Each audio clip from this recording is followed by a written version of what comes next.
Assalamualaikum warahmatullahi wabarakatuh. Salam sejahtera untuk kita semua. Kembali saya Catur Sasongko hadir untuk menyajikan kali ini adalah soal dan pembahasan perhitungan imbal hasil secara aritmetik, geometrik atau dollar weighted.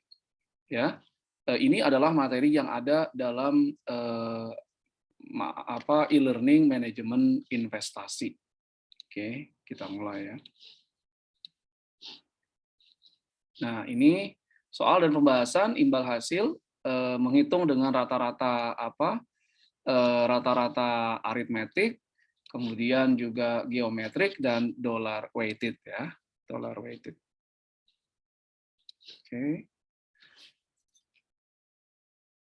Nah, jangan lupa untuk mengunjungi e-learning penerbit salemba.com manajemen investasi ya. Nah, ini e-learning ini juga dapat diakses secara gratis dengan cara membeli buku-buku manajemen investasi yang diterbitkan oleh penerbit Salemba 4, tentu saja buku original. Apa saja yang ada di dalam e-learning ini? Yang ada pertama adalah video pembelajaran yang membahas materi-materi yang ada di buku. Kemudian juga ada soal dan pembahasan, Anda bisa mengerjakan secara mandiri dulu soalnya, kemudian Anda juga akan mendapatkan pembahasan komprehensif. Atau video seperti ini juga untuk berbagai topik yang ada dalam manajemen investasi. Kemudian juga jika Anda ingin menghadapi ujian tengah semester, kami juga menyediakan tryout UTS yang bisa Anda akses secara mandiri. Anda kerjakan dulu, nanti juga ada pembahasan komprehensifnya, dan juga tryout UAS. Oke, nah ini kita mulai sekarang soalnya. Berikut ini adalah data tentang harga saham PT EKZ dan dividen selama 4 tahun terakhir. Nah, ada tahun, harga saham awal tahun, dan dividen yang dibayarkan di akhir tahun. Tolong perhatikan ya, karena nanti akan menentukan nih, ada yang awal tahun, ada yang juga akhir tahun. Nah, di 2014 itu harga saham awalnya 1.500, kemudian dividen yang dibayarkan itu 100 per lembar saham. Di 2015 saham ini harganya naik menjadi 1.650 dan dividen yang dibayarkan adalah di akhir tahun 150. Di 2016 itu 1.400, kemudian dividen dibayarkan di akhir tahun itu 90. Dan di 2017 itu harganya menjadi 1.450 dan dividen yang dibayarkan adalah 125. Oke. Seorang investor membeli 100 lembar saham PT EKZ di awal tahun 2014. Di awal tahun 2015, investor yang sama membeli kembali 200 lembar saham PT EKZ. Di awal tahun 2006, investor menjual 100 lembar saham PT EKZ, dan di awal tahun 2017, investor menjual keseluruhan saham PT EKZ yang dimilikinya. Oke, ini adalah transaksi investor dengan saham PT EKZ dari tahun 2014 sampai dengan awal tahun 2017. Adapun pertanyaannya adalah yang pertama, tentukan tingkat imbal hasil untuk investor tersebut berdasarkan rata-rata geometrik, rata-rata aritmetik, dan rata-rata geometrik. Jadi imbal hasil dari periode awal tahun 2014 sampai awal tahun 2017. Oke. Yang kedua, tentukan imbal hasil dollar weighted untuk investor tersebut. Nah, jadi ada 3 imbal hasil yang akan kita hitung. Yang pertama, imbal hasil dengan rata-rata aritmetika, kemudian imbal hasil dengan rata-rata geometrika, dan imbal hasil dollar weighted. Periodenya awal 2014 ya sampai awal 2017. Nah, teori adapun tentang bagaimana menghitung rata-rata aritmetik dan geometrik, itu sudah ada juga video pembelajaran tentang perhitungan rata-rata aritmetik, geometrik ya di e-learning manajemen investasi yang sudah saya jelaskan sebelumnya. Nah, jawabannya sekarang langkah pertama, kita menghitung dulu tingkat imbal hasil tahunan terlebih dahulu, tingkat imbal hasil tahunan. Nah, holding period return atau tingkat imbal hasil 1 tahun itu adalah dividen yang diterima jika ada di tahun tersebut, ditambah harga saham akhir tahun, dikurangi harga saham awal tahun, dibagi dengan harga saham awal tahun. Nah, jadi ini HPR ini adalah holding period return, karena ini kita menghitungnya per tahun, maka periode ini adalah imbal hasil periode kepemilikan 1 tahun, itu adalah dividen yang diterima di tahun tersebut jika ada, ditambah harga saham akhir tahun, dikurangi harga saham awal tahun, dan dibagi harga saham awal tahun. Nah, kita lihat holding period return 2014, dividen yang dibagikan di akhir tahun 2014 itu adalah 100. Adapun 1.650 ini adalah harga saham awal tahun 2005. Nah, awal tahun 2005 ya, awal tahun 2015, ini sama juga dengan akhir tahun 2014. Sama dengan akhir tahun 2014. Di awal tahun 2015 itu sama dengan akhir tahun 2014. Berarti 1.650 ini adalah harga akhir tahun 2014. Adapun harga awal tahun 2014 itu adalah 1.500. Nah, ini harga awal tahun 2014 ya. Lihat kembali di soalnya. Oke. Kita lihat soalnya. Nah, ini harga awal tahunnya 1.500. Nah, ini harga saham awal tahun 2015 ini sama juga dengan harga saham akhir tahun 2014. Maka kita ambil harga saham awal tahun 1.650 ya.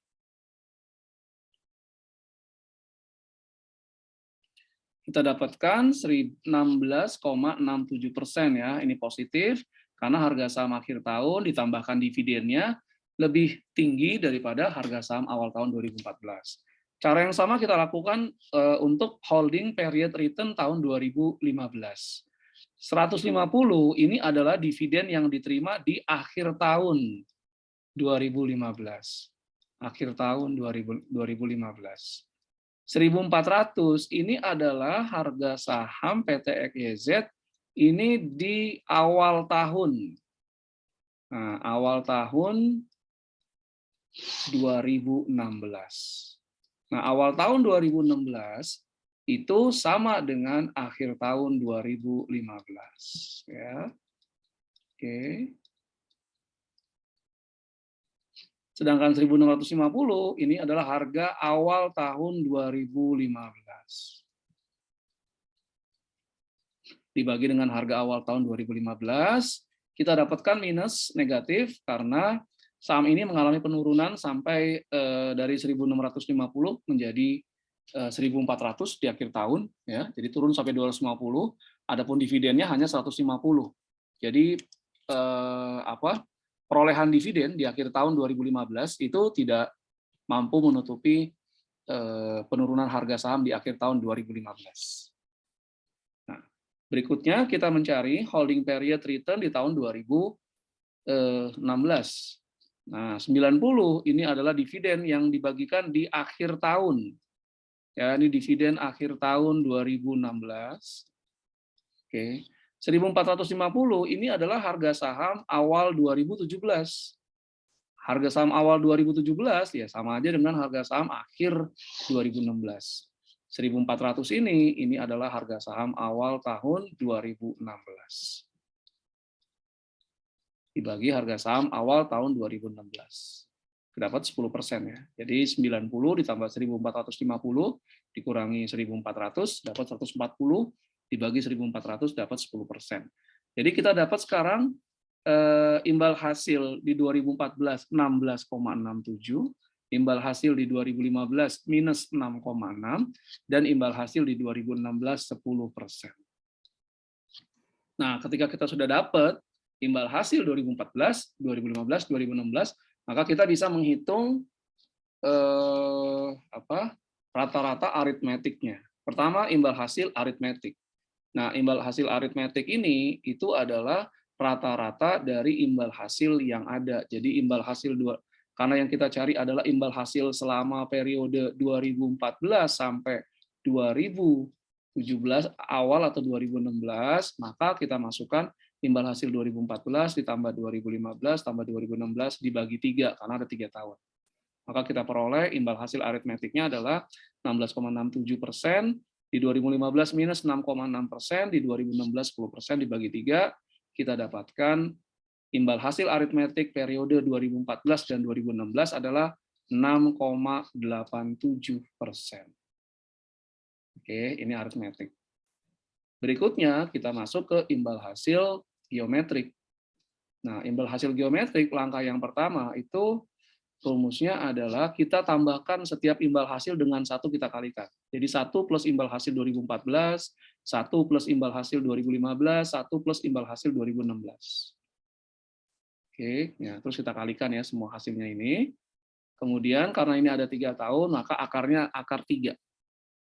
Kemudian nanti hasilnya 1 plus imbal hasil 2014 kali 1 plus 2015 kali 1 plus 2016 diakarkan 3, nanti kita kurangkan dengan 1. Nah, berarti 2014 imbal hasilnya 16,67, 2015 minus 6,6, 2016 ini 10%, kurangin 1, maka kita dapat geometriknya adalah 6,43. Nah, ini imbal hasil geometriknya lebih rendah ya daripada imbal hasil aritmetik. Nah, tapi kalau ditanya menggunakan imbal hasil yang mana, nah ini untuk lebih dari 1 tahun lebih tepat menggunakan imbal hasil geometrik ya, 6,43%. Oke. Nah, berikutnya kita mencari dollar weighted nih, imbal hasil dollar weighted. Nah, ini agak lebih sulit daripada menghitung imbal hasil aritmetik dan menghitung imbal hasil geometrik. Kita harus bisa menghitung arus kas dari investasi di saham tersebut.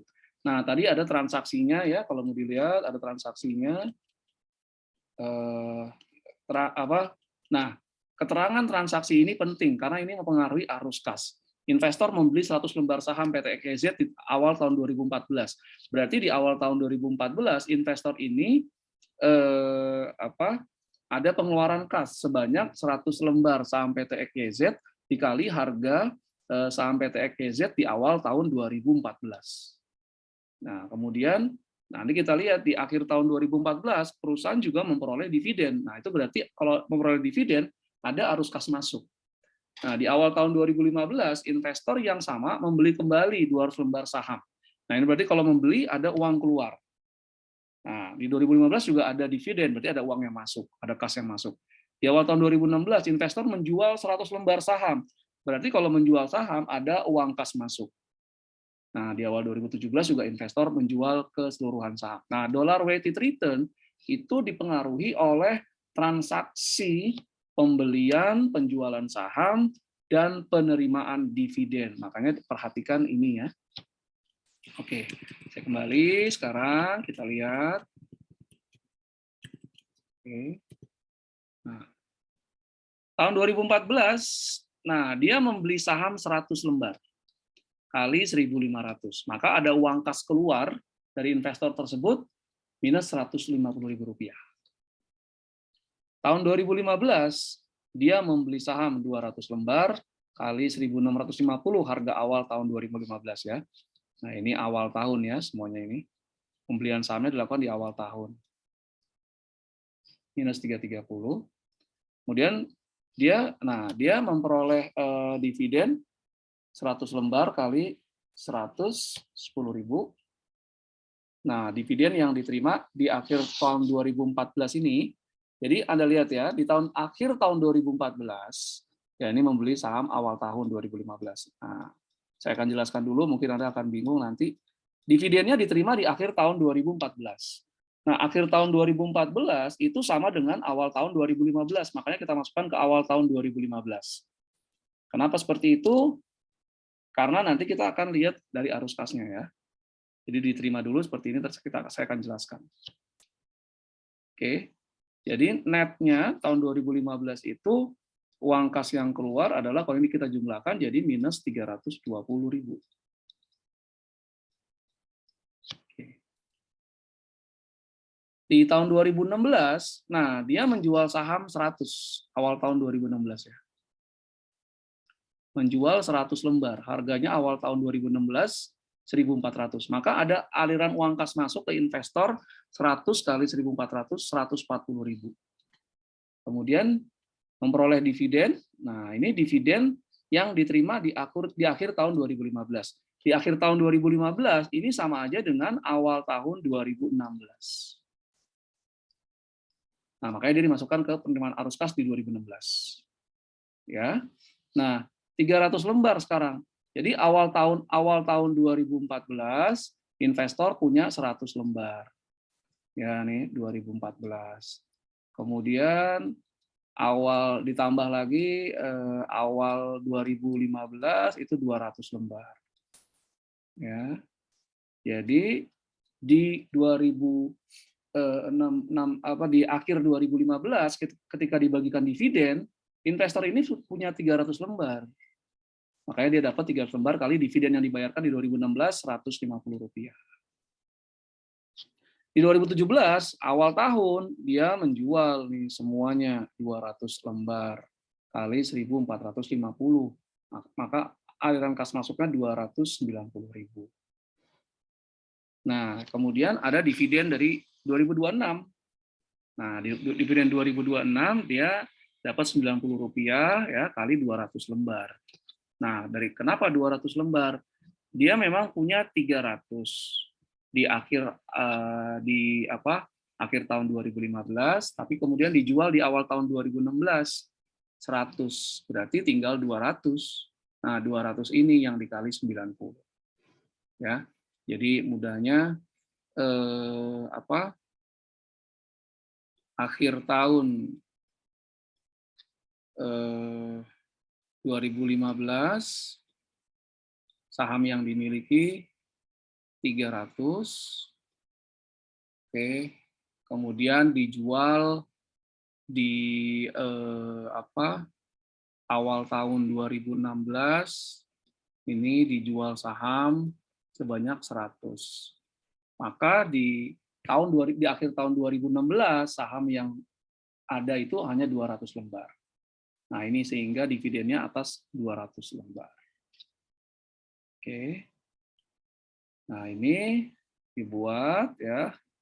2014 arus kas neto minus 150.000, 2015 320.000, pembelian saham ditambah dividen akhir tahun 2014.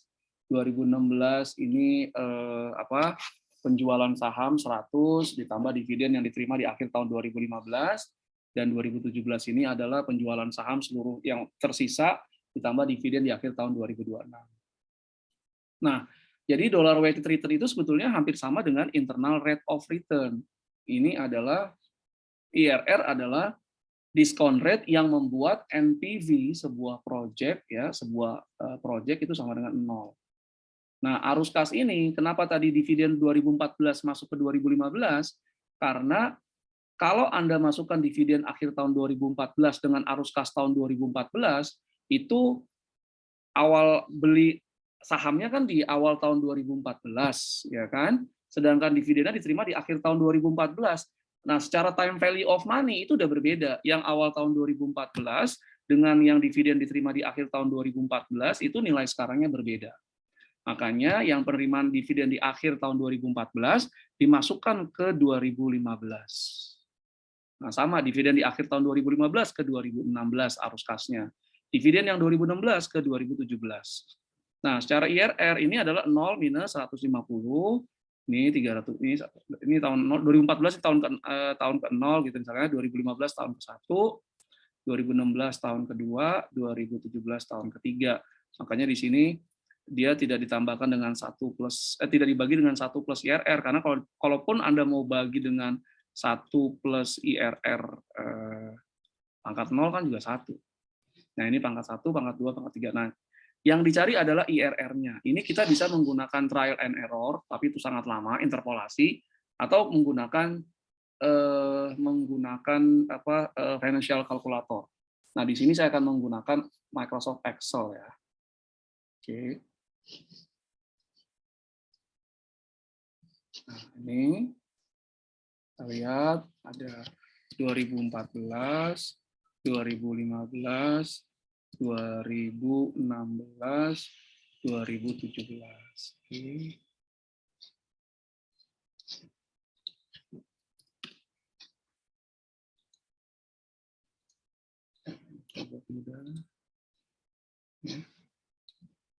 Nah, kita masukkan arus kasnya. Ya, arus kas.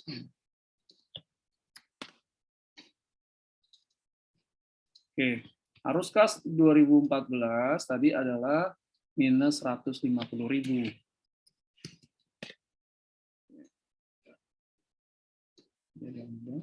Arus kas 2015 itu adalah minus 320.000 ya, awal tahun 2015 320.000. Arus kas 2016 itu adalah 185.000. Arus kas awal tahun 2017 itu adalah minus 308.000. Positif. Ya, positif. Nah, yang kita cari adalah IRR-nya. Internal Rate of Return atau tingkat diskonto yang membuat NPV atau arus kas ini itu NPV-nya 0, net present value-nya 0. Ya, silakan lihat ke perhitungan NPV dengan apa itu IRR, perhitungan NPV ya di capital budgeting. Nah, ini saya pakai formula function-nya, kita ketik IRR. Nah, ini muncul IRR ya, insert function. Nah, value-nya kita masukin nih, arus kasnya. Arus kasnya kita masukin semua dari tahun 0 ya, dari 2014 sampai 2017, terus kita klik done. Nah, ini IRR-nya adalah 2,49%. 2,49%. Berarti dollar weighted return-nya itu adalah 2,49%. Oke. Nah, kita kembali lagi ke sini ya. Jadi IRR tadi 2,49%. Oke.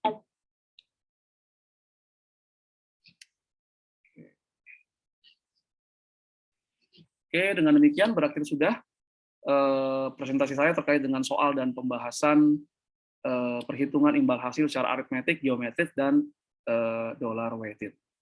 Terima kasih atas perhatiannya. Mohon maaf atas segala kekurangannya. Assalamualaikum warahmatullahi wabarakatuh. Terima kasih.